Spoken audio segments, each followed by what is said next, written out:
South east जिले की police ने एक ऐसे गिरोह का भंडाफोड़ किया है जो गिरोह जो है बच्चों को चोरी कर कर बेचा करता था। इसके अंदर वो परिवार भी शामिल हुआ करते थे जो अपने बच्चे को जो नया नवजात बच्चा होता था उसे मोटे दामों में बेचा करते थे। हमारे साथ बातचीत करने के लिए मौजूद हैं additional DCP south east Aishwarya Sharma ji. Aishwarya ji, सबसे पहले स्वागत है आपका। ये बताइए, जिस तरह से आपने ये गिरोह का भंडाफोड़ किया है, आखिर आपको कैसे लीड मिली और ये लोग कब से काम कर रहे हैं? जी हाँ, ये हमारे यहाँ सराय काले खां में एक कंप्लेंट आई जिसमें एक फैमिली थी और वो काफ़ी गरीब तबके का परिवार था। वो बस स्टैंड से ट्रैवल कर रहे थे यूपी में और वो सराय काले खां में कुछ देर के लिए रुके दूसरी बस पकड़ने के लिए।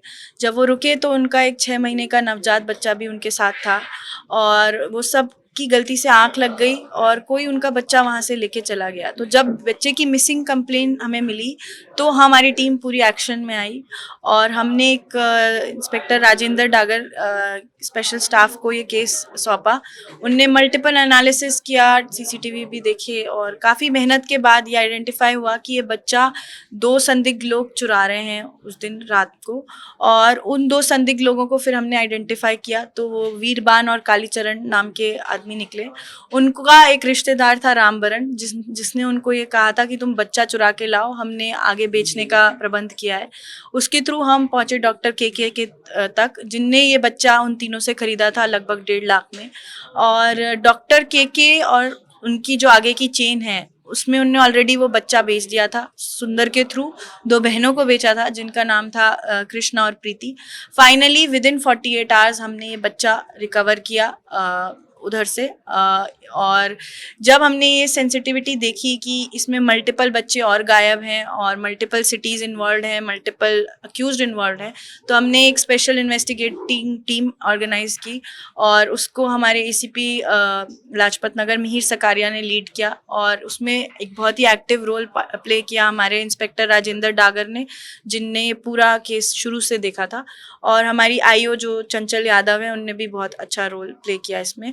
और हमने टोटल 10 अक्यूज्ड अरेस्ट किए थ्रू द चेन्स और अलग अलग चेन से हमने अलग अलग बच्चे रिकवर किए। टोटल हमने 5 और बच्चे रिकवर किए हमारे मेन विक्टिम बच्चे के अलावा।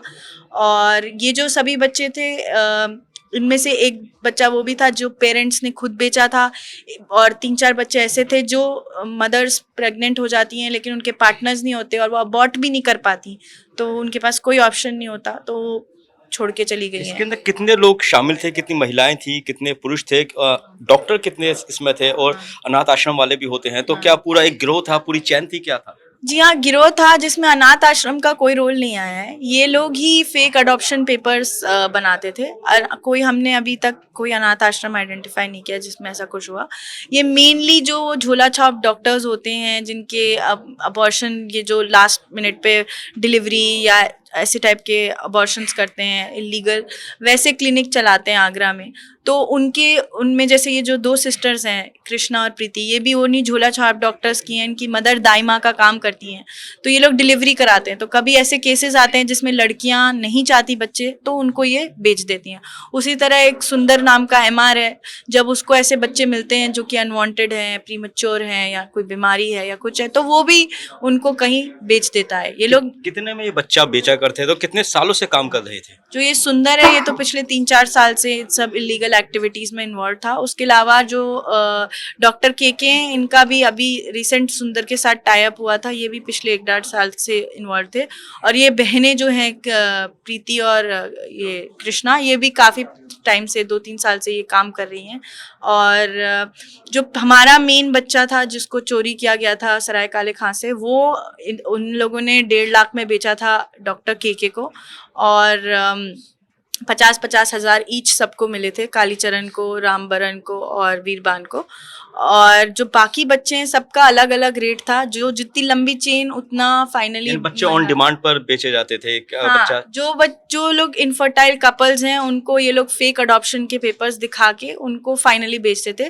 बट उन इनफर्टाइल कपल्स तक बेचने के लिए जो पूरी चेन होती थी उसमें सब लोग अपना अपना शेयर पैसा कमाते थे from the source to the and.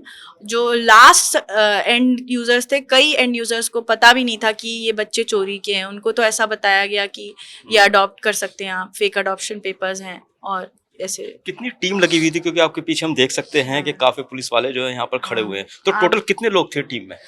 Total team में मेरे ख्याल से काफ़ी लोग थे, हर टीम में अलग अलग लोग थे। आपकी टीम में कितने थे? 15 लोग इनकी टीम में थे, कुछ 15 लोग इनकी टीम में होंगे, लगभग 30-35 लोग होंगे।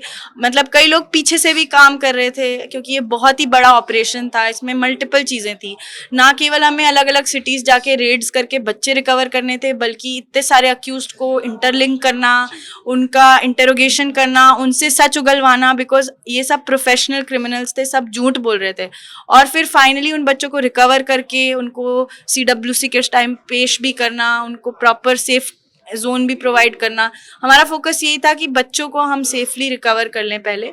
और अभी भी ये काफ़ी बड़ा इन्वेस्टिगेशन है, तो इसमें इन्वेस्टिगेशन में जो हमारी ICPP सराय काले खां चंचल, उनने भी काफ़ी रोल प्ले किया है। और आगे भी ये बहुत बड़ा इन्वेस्टिगेशन है, बहुत सारे तार हैं, बहुत सारे चीज़ें हैं, बहुत सारे हमको लिंक करना पड़ेगा, क्योंकि ये इतना बड़े स्केल का ऑपरेशन था, अक्रॉस इंटर स्टेट्स था, तो इसीलिए हमारी काफ़ी बड़ी टीम ने इस पे काम किया है। आखिरी सवाल मेरा ये है कि कितनी समस्या आई थी इस ऑपरेशन को पूरा करने के लिए, क्योंकि हम अक्सर देखते हैं, जैसे फिल्मों में दिखाते हैं कि लेडी पुलिस होती है, वो भागदौड़ी करके कई दिनों के अंदर जो केस को सुलझाती है। आप लीड कर दी थी इस केस को, मैं lead 48 कर घंटे रही में थी, आपने सुलझाया है। पर लीडर का काम सिर्फ डायरेक्शंस देना होता है, मेन काम जो होता है वो हमारी टीम करती है। तो जो रात दिन मेहनत की है वो मैं हमारी टीम को श्रेय दूंगी। जो हमारे इंस्पेक्टर डागर हैं, वो खुद हार्ट पेशेंट बन के गए, और पहला केस का जो हमारा ब्रेक थ्रू मिला के हॉस्पिटल में, उनने पूरी एक्टिंग की, क्योंकि उन्हें पता था कि डॉक्टर भाग जाएगा या उनको इन्फॉर्मेशन नहीं डाइवर्ज करेगा, तो उनने खुद पेशेंट बन के अपने रिस्क पे ये पूरा चीज़ किया और बहुत मेहनत की। मतलब मैं आपको बता रही हूँ, दिन रात एक किया हमारी टीम ने। कितनी बार आगरा गए, वहाँ से आए, सुबह ये किया, कोर्ट में पेश करना मुलजिम, पूरी कानून की पूरा प्रोसीजर बहुत टैक्सिंग होता है।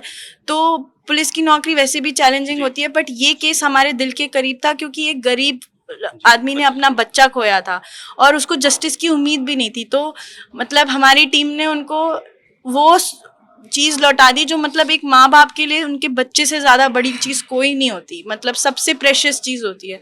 तो इस टीम में जो उनका जज्बा था वो इस चीज़ से भी था कि एक माँ को उसके बच्चे से मिलाना है।